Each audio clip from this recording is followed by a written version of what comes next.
going to give you some training tips for your kicks now. Kicks are the things that most people find the most difficult to perform in Chai Kwan Do. The reason for that, there's a few good reasons for it. One of them is we're not used to using our legs in more than one plane of motion in our day-to-day lives. Most of the time what you'll find is you'll use your legs walking forward. You don't walk sideways or anything like that. So all of a sudden you've come into a martial art, and then you're expected to use your legs in a motion that they are designed to do, but we do not use day to day. I mean, we sit down, we stand up, we walk around, but we rarely use this kind of range of motion in our day-to-day lives. And so what you'll find is that the muscles around the hips, the lower back and so on, they become underdeveloped through lack of use.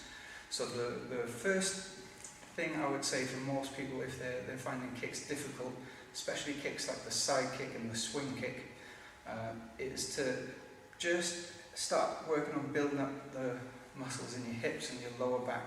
And a good way to do that is we'll come into a parallel stance, shift your body onto one leg. So for instance, I'll balance on my right leg, I'm going to look to my left, and I'm going to lift my left leg up slowly to the side in a side kick position, hold for a second, and then back down. So from there, I'm going to balance on my right leg, lift my leg up as high as I can, and back down. And we'll do that a few times. And then we'll switch. And after that, on the opposite side. And what this does, it helps you develop the muscles in your hips. It also challenges your balance as well. So it helps you to improve your balance as well as using improve the muscles that we're using for the kicks that are currently underdeveloped. Okay.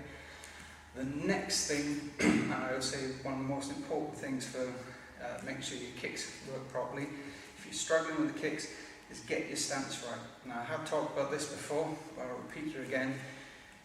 Too many people, when they do their kicks, their stance is too narrow. We say your feet should be shoulder distance apart, and that should be from the inside of the foot. Okay, so from your big toe down to your heel, that's where the width counts. A lot of people have their hips, their feet around about hip width apart. Okay, you need to have it shoulder distance apart, with one foot forward, and you need to bend at the knees. Okay, too many people they keep themselves quite rigid and upright. You need to sink in and just put a little bit more body weight onto your rear leg than your front. Okay, this helps in two ways. One, when it comes to a front leg technique, by having your body more on your rear leg than your front, all the front leg techniques then start with you putting your total body weight onto that leg, which frees up the front leg and makes it easy for you to balance. So it doesn't matter what kick you're doing, if it's a front kick, you need to first put your body onto that rear leg, and then you're going to chamber and kick. If it's a swing kick, same thing, you're going to put your body weight onto the rear leg, chamber, bring up, kick, and recover. Side kick as well, we're going to turn our body weight sideways in, body weight goes onto the rear leg totally, frees up the front leg to come through and chamber, kick, and down. Okay, so that's the second tip I've got for helping you improve your kicks, is get the stance properly. If you're struggling, widen your stance just a couple of inches, bend at the knees a little bit more, and put your body weight more onto your rear leg. It also helps a lot with the rear leg techniques.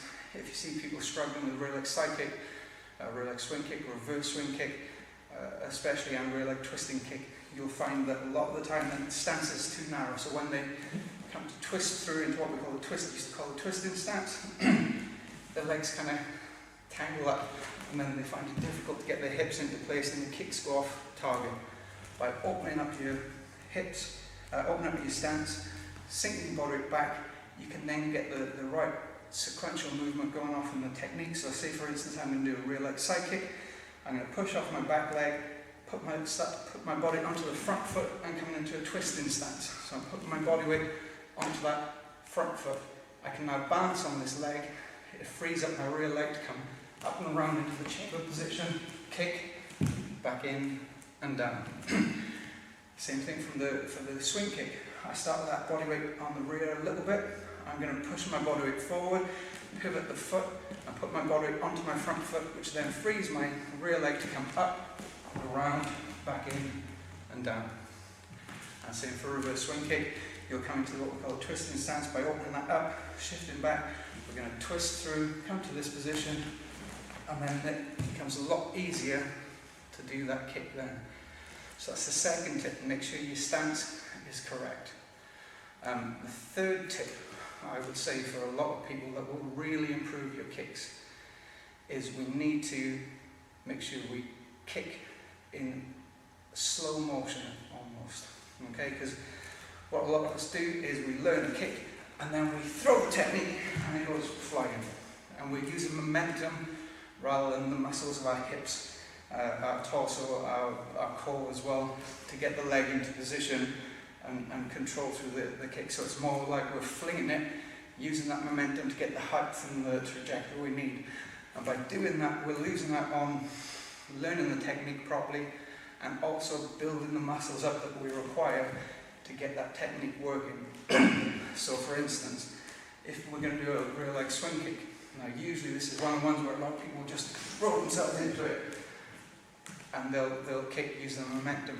Slow it down as slowly as you comfortably can, at least half speed. So if you imagine when you watch a video, you press pause and then you go on half speed.